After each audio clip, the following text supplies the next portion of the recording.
হ্যাঁ ভিউয়ার্স, যা বলছিলাম, এই যে দেখতে পাচ্ছেন সূচনা সুপার মার্কেট, সোনালী এক্সচেঞ্জ, গ্রিন হাউস, দেশি সুপার মার্কেট, নানান রকম সুপার মার্কেট এবং নিত্য প্রয়োজনীয় সামগ্রী এই দোকানগুলোতে রয়েছে। এখান থেকে বাঙালিরা তাদের প্রয়োজনীয় যে দেখে মনেই হবে না, এখানকার হোটেলগুলোতে, রেস্টুরেন্টগুলোতে মানুষের সমাগম দেখে মনেই হবে না এখন আমরা কোনো আমেরিকায় আছি।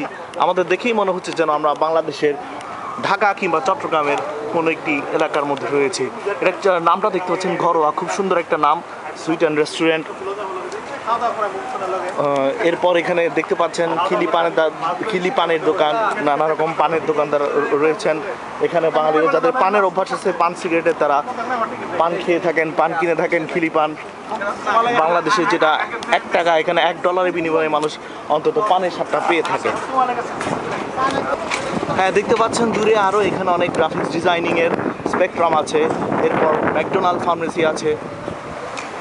ফার্মেসি আছে, সুগন্ধা রেস্টুরেন্ট আছে, খুব নাম করা এখানকার অন্যতম একজন নাম করা একটা।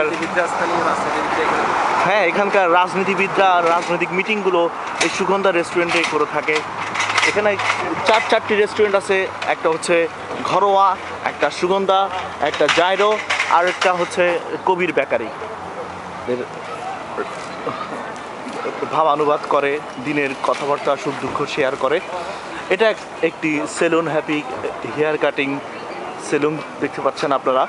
এখানে বাঙালিরা তাদের নরসুন্দরদের কাছে গিয়ে তারা তাদের শরীরটাকে, চুলটাকে সুন্দর করে থাকেন এবং বিভিন্ন রকমের ফল ফলাদির দোকান দেখতে পাচ্ছেন। এই নিয়ে হচ্ছে আমাদের